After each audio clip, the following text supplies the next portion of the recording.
If you look at this play, what we're trying to get is a seal here and a seal here, and try to run this play in the alley. He remains an almost mythic figure in the world of football, in part because what Vince Lombardi preached 40 years ago is still relevant today.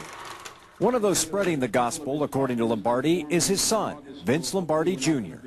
He's written books about leadership, teamwork, and excellence. He travels the country speaking to groups about the Lombardi rules.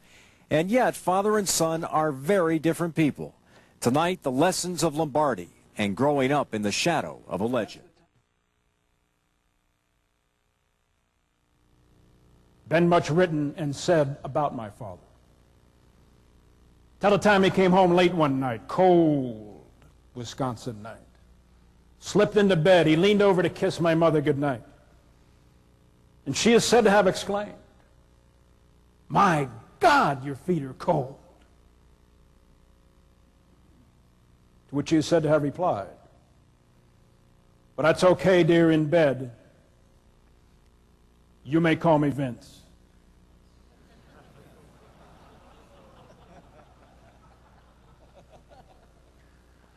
Closer to the truth than I care to admit. Also tell a time of a sports writer interviewing some of his players and asking him, "Well, what is it about Coach Lombardi that makes you so successful?" Well, one of them thought for a minute and said, "Well, you know, he treats us all alike. He treats us all the same, like dogs." The day before my father went to Green Bay, the Green Bay Packers had a record of 1 win, 10 losses, and a tie. I'd like to say they'd overwhelmed 1, underwhelmed 10, and whelmed 1. What a question could be asked. How do you take a team like that that doubts itself, that's tentative? And how do you transform them into champions? And it's a fair question. Because whether you're trying to build a winning football team, a winning family, winning community, whether you're trying to take your business, your profession, your career from where you are today to where you want to be, the principles, they're more alike than different. My father came here to Green Bay in 1959. 1960, they played for the World Championship. They didn't win that game.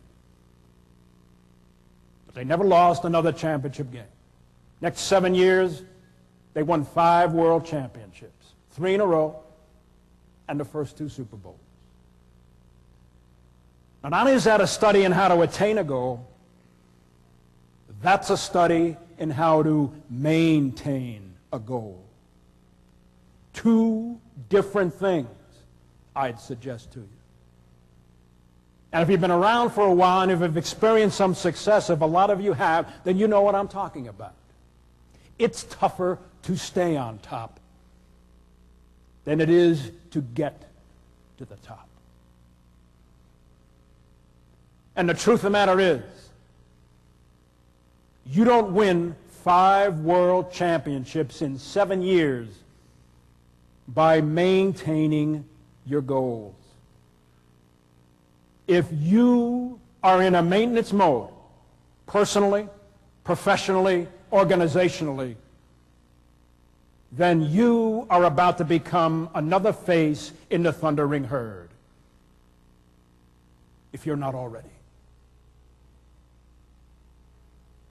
We win, we achieve, we excel by a commitment to constant and continuous change, a commitment to constant and continuous growth, a commitment to constant and continuous improved performance.